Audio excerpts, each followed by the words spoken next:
Hello বন্ধুরা, সবাইকে আসসালামু আলাইকুম। আশা করি সকলেই ভালো আছেন।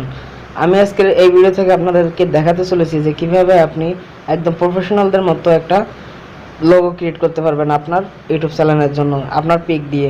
তো চলুন শুরু করি। আর শুরু করার আগে আপনাদের কাছে বলতে হচ্ছে যে তিনটা অ্যাপস লাগবে। প্রথমে লাগবে স্ন্যাপশিট, পিক্স ল্যাব এবং আর যে একটা অ্যাপস, ওই অ্যাপসটা আপনার প্লে স্টোরে পেয়ে যাবেন। আবার ডিসক্রিপশন বক্সে লিঙ্ক থাকবে, ওইখান থেকে ডাউনলোড করতে পারেন। প্লে স্টোর থেকে নিলে ওটা ফ্রি ফ্রি ভার্সন, ওখানে বেশি অ্যাড থাকে। তো আমার ডিসক্রিপশন বক্স থেকে নেওয়ার চেষ্টা করুন, আর বাকিটা আমি ভিডিওর পরেই বলবো। তো চলুন শুরু করি। আর শুরু করার যে কথা না বললেই নয়, আপনি যদি আমার চ্যানেল নতুন দর্শক হয়ে থাকেন, please hit the subscribe button, and যদি অলরেডি সাবস্ক্রাইব করে থাকেন, থ্যাংক ইউ সো মাচ। তো চলুন শুরু করি। তো ওয়েলকাম ব্যাক গাইজ। শুরুতেই চলে যেতে হবে আপনার থেকে প্লে স্টোরে। তো আমি এই অ্যাপসটা আপনারা আমার ডিসক্রিপশন বক্সে যে লিঙ্কটা থাকবে ওখান থেকে যদি ডাউনলোড করেন কোনো প্রকার অ্যাড থাকবে না, বাট এখান থেকে যদি ডাউনলোড করেন প্রচুর পরিমাণে অ্যাড থাকে। তো আমি রেকমেন্ড করবো যে আমার ডিসক্রিপশন থেকেই ডাউনলোড করার জন্য। তো MENT ওই যে প্রথমে যে অ্যাপসটা আসছে ওই অ্যাপসটাই আপনারা ডাউনলোড করবেন। তো আমার অলরেডি ডাউনলোড করা আছে, আমি তার জন্য সরাসরি এটা ওপেন করব। তো আমি ওপেন করছি, একটু ধৈর্য ধরতে হবে। এই যে চলে আসছে। তারপর টেক ম্যাজিক যে নামে অপশনটা আছে ওই অপশনটা ক্লিক করতে হবে। ক্লিক করার পরে এখানে আরও 2-3টা অপশন আছে, তো আপনারা প্রথমটাই সিলেক্ট করবেন। তারপর এখানে ক্যামেরা চলে আসছে, আপনারা পাশে থাকা যে বাটনটা আছে ওখানে ক্লিক করে ম্যাজিক আপনার যে পিকটা নেবেন ওই পিকটা বা এখান থেকে ছবি তুলেও নিতে পারেন। তো তারপরে আমি আমার পিকটা সিলেক্ট করে দিচ্ছি। জাস্ট ওয়েট এ মিনিট, যদি কিছু কোনো কনফার্ম আসে কনফার্ম। তারপরে এখানে একটু ড্রয়িং হচ্ছে, হয়তো আপনার নেট স্পিডের উপরে সব কিছু ডিপেন্ড করবে। তো আমি দেখি আমার কতক্ষণ লাগে।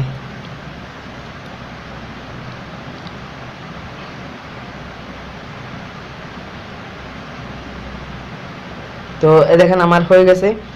তো হয়ে যাওয়ার পর আমি আরও কতগুলো করে রাখছি দেখার জন্য। আমি মনে হয় 2-3টা শট নিয়েছি, তারপরেও আসলে একটু প্রবলেম হচ্ছিল।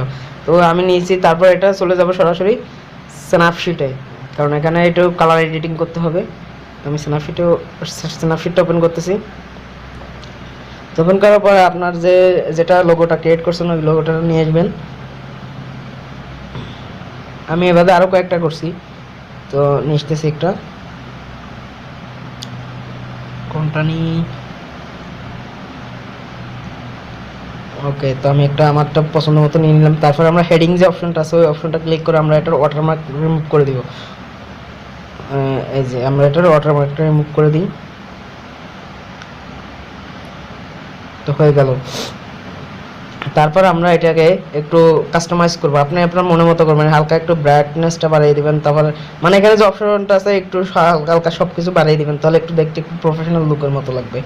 তো আর যেটা একটু কমিয়ে বাড়িয়ে দেখতে পারেন। তো আমি শ্যাডোটা একটু কমিয়ে হালকা বাড়িয়ে কমিয়ে দেখবো, তো এটা নিলে একদম প্রফেশনাল লুক লাগতেছে, তো আমি এটাই নিব। তো তারপরে আমরা যে DSLR মোডটা আছে ওটা ওখান থেকে আরেকটু এই উপরে যে অপশনটা আছে এটা চাইবেন যে 18-20-এর মধ্যে রাখার জন্য। 18 বা 20 রাখলে একটু ভালো দেখায় আর কি। তো আমি এটা 20-এর মধ্যে রাখলাম। তারপরে ব্রাইটনেস হালকা বাড়িয়ে দেবো। তারপরে যে অপশনটা আছে ওটা একটু হালকা কমিয়ে বাড়িয়ে দেখবো যেটা ভালো লাগে। তো আমি 26-এ রাখলাম। ওকে, তো ফাইনালি এটার কাজ শেষ। তারপর আমরা চলে যাব, এটা সেভ করতে হবে। সেভ করার পর আমরা এটা পিক্স ল্যাবে নিয়ে যাব। তো আমি পিক্স ল্যাবটাই ওপেন করতেছি। পিক্স ল্যাব সরি, একটা অ্যাড আসছে, তো অ্যাডটা একটু দেখতে হবে। ওকে, তো আমরা পিক্স ল্যাবে এটা আপনি আনে প্রথমে ক্রপ অপশন থেকে, মানে যখন আনবে তখনই ক্রপ অপশন থাকবে। ক্রপ অপশনের থেকে আপনি গোল করে কেটে নেবেন, জাস্ট এটা সিম্পল। আসলে আমি আগে থেকেই এনে রাখছি এই কারণে চলে আসছে। তো এখান থেকে কী করবেন আপনারা, এটা একটু কালার এডিটিং করবেন এবং এই যে দেখতে পাচ্ছেন একটা শ্যাডো নামে অপশন, এখান থেকে একটু 5টা রেড দিতে পারেন বা ব্লু দিতে পারেন, যেটা মন চায় সেটা দিতে পারেন, নো প্রবলেম। এবং কালার এডিটিংটা করে দেখতে পারেন আপনার থেকে যেটা চয়েস লাগে। তো আমার থেকে আগেরটাই ভালো লাগছিল। তো এই পর্যন্ত এই ভিডিওটা, আশা করি আরগুলো আপনারা কালার এডিটিং নিজে দেখে করে নিতে পারবেন। আমি তারপর একটু এক্সাম্পল হিসেবে আপনাদেরকে দেখানোর চেষ্টা করতেছি। এই লাইটিং যে অপশন আছে এখান থেকেই একটু বাড়িয়ে কমে দেখতে পারেন যেটা ভালো লাগে আপনার থেকে। তো এই আশাগুলো এই আর একটু আপনি যদি একটু ঘুরে ফিরে দেখেন তাহলে হয়ে যাবে। তারপর আমরা মিউজিকটা সেট করার জন্য ওই যে আলট্রাজ নামের যে অপশনটা একদম নিচেটা ওটা দিয়ে সেভ করবেন, তাহলে একদম কোনো ছবি ফাটবে না, কিছু হবে না। আর যদি এর থেকে বেশি কাস্টমাইজ করতে চান হয়তো ফেটে যেতে পারে। তো এখানেই শেষ করতেছি।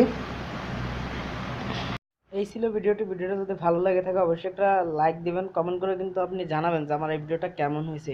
এবং এরকম সবসময় নতুন নতুন ভিডিও পাওয়ার জন্য চাইলে আমার চ্যানেলটি সাবস্ক্রাইব করে পাশে থাকা বেল বাটনটা অন করে দিতে পারেন। ধন্যবাদ পুরো ভিডিওটা দেখার জন্য। দেখা হবে পরবর্তী কোনো ভিডিওতে। ততক্ষণ খেয়াল রাখবেন, সুস্থ থাকবেন।